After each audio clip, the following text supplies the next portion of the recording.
dated. Nzomo was my third-born child. He lived a healthy life until the tragic accident that claimed his life and the life of my grandson. No one experiences a greater loss than a mother losing a son and a grandson at the same time. A deep shadow has fallen upon me as I grieve as a result of this tragic occurrence in my life. My son Joshua was a great treasure in my life. A life beautifully lived. He had great love for me. Nzomo lived a life worthy copying. During his early life, he was very good in all aspects of life in the family. He was very faithful in that during high school, Nzomo, unlike all other teenagers, used to bring to me pocket money balances as he came for school holidays. During all his adulthood, Nzomo made me happy in many aspects. Nzomo was a born-again Christian. He made sure that his family remained family in God's service. He married and brought to me a loving daughter-in-law, Winnie. He founded a very good family where I find great happiness. Nzomo and his wife, Winnie, has been quite helpful to me.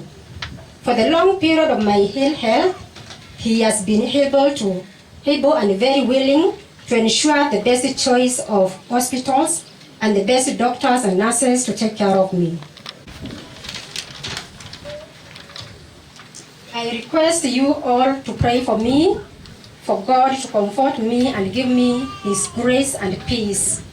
I pray that God may give me and my daughter-in-law, Winnie, the grace to live harmoniously like the biblical Nahum and Ruth, that there should not be a spirit or anybody to make me part with my daughter-in-law.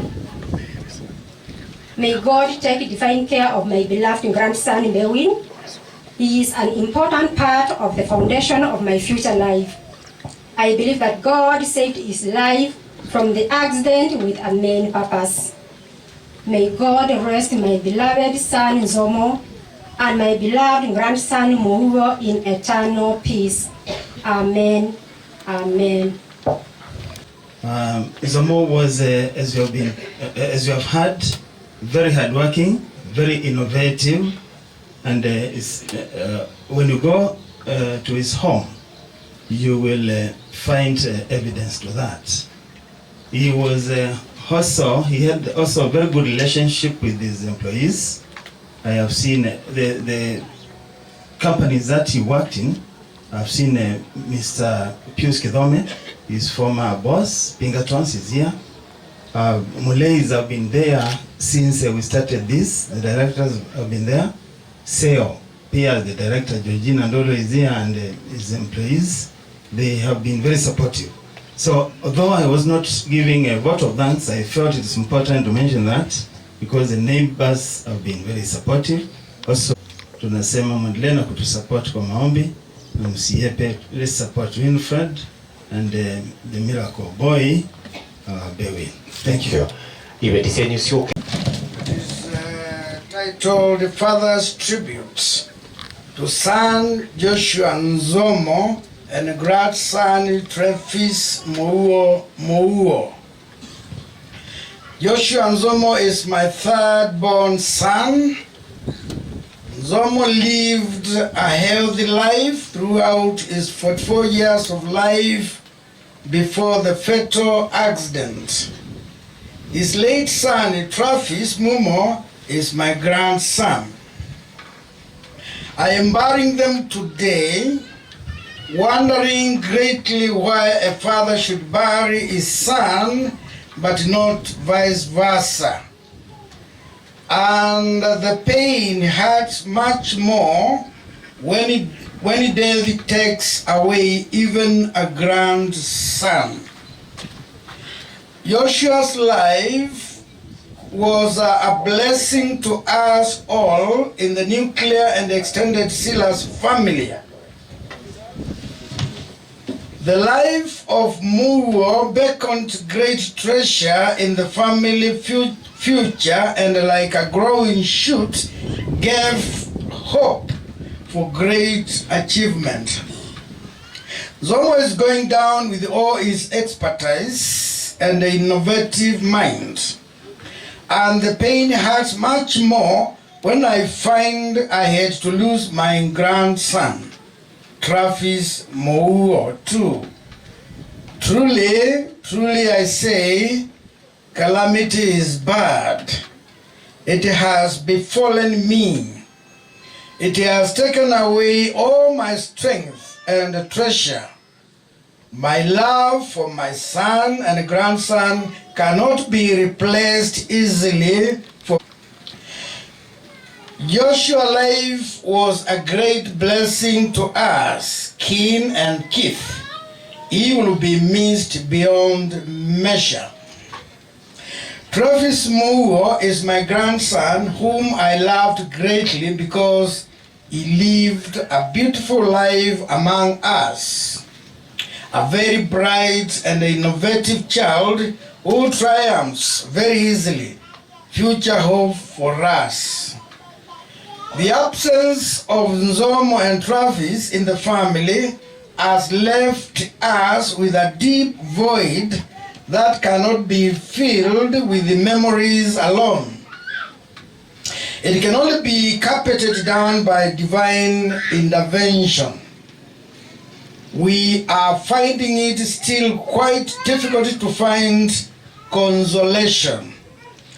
The double tragedy had sparked out our fear and the inability to achieve consolation. This double tragedy has brought darkness in our internal selves. I thank God that through prayer from this great congregation, I'm going to get the power to condone with all situations. The passing on of both Joshua and grandchild Travis as a great message to us all that this tragic occurrence is the foundation of great triumph for Nzomo's spouse and our son, whom God saved from the tragic accident. For Christ is a caretaker of all, orphans and widows. As Nzomo's family is built on a firm Christian foundation, I have no doubt that Nzomo sit in his house as a new occupant. Jesus Christ, the great physician.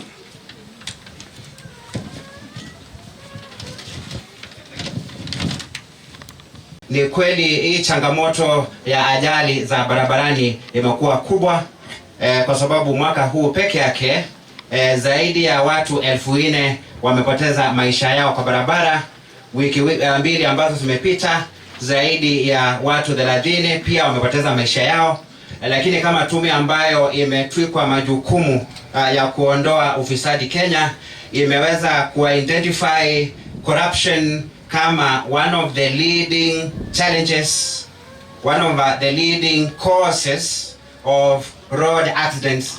Na hii ni kwa sababu wale ambao wanatumia barabara zetu, wakiwemo madereva, wale askari ambao wanadhibiti trafiki na wananchi, wanaingia kwa ufisadi ambao umekita mizizi, na kwa sababu ya hayo tunakuwa na very poor enforcement or a total lack of enforcement of the traffic laws that are supposed to ensure safety. Kwa hivyo ndio mambo kama haya yaweze kupunguzwa katika nchi yetu. Ni vizuri washikadau wote, tukianzia na wale commanders wa polisi ambao kwa maoni yetu wanatakiwa kulaumiwa pakubwa, kwa sababu wakati tunashika wale askari kwa barabara wakiokota pesa kwa zile toll stations, also known as roadblocks, wanatuambia kwamba wao wanatumwa na commanders within the police hierarchy. Kwa hivyo njia moja ya kumaliza changamoto hiyo ni mikakati iwekwe ndio wale commanders wawe held accountable for corruption and other actions of that nature within their respective commands.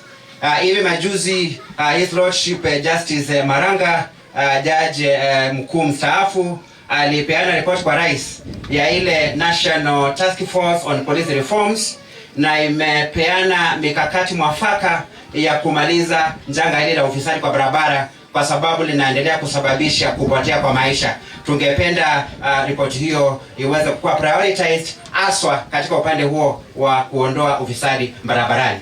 La mwisho, ni vizuri wananchi, kwa sababu tunazungumza na wananchi, tuelewe ya kwamba corruption remains the leading threat to the welfare of our society, na hili aliwezi likawa jambo la Eacc peke yake. Eacc inakuwa lead agency, lakini huwezi ukaongoza kama hakuna wengine ambao wanafuata. Kwa hivyo tume ya Eacc inazidi kutoa wito kwa kila mshikadau afanye jukumu lake ili tuweze kuondoa ufisadi hapa Kenya. Kumbuka Kenya iko na resources nyingi, lakini kuna lack of fiscal discipline ambayo inafanya pesa nyingi zinapotea, na haya ndio mambo yanasababisha high cost of living na changamoto zingine ambazo tuko nazo. Kwa hivyo mheshimiwa mbunge ambaye ni wa area hii, wao pia wana jukumu la kuunda sheria ambazo zina strengthen institutions. We need the institutions that are tasked with the oversight to be strengthened so that recommendations that are aimed at finishing corruption, such as those of the Auditor General, the Controller of Budget, are not mere suggestions, but are recommendations that can be effectively implemented. County assemblies, waheshimiwa wako hapa, Bwana Mleba na wengine, county zinapoteza pesa nyingi sana, na hizi county assembly zinaweza zika strengthen ile oversight ili kuhakikisha kwamba zile hela zinapotea kwa county zetu asipotei. Kwa hivi sasa tuna magavana zaidi ya 30 wa awamu iliyopita na awamu hii ambao wana makesi either kwa DPP zikingoja approval, ama kwa Eacc zikiendelea investigations, ama wale 9 ambao wako kotini.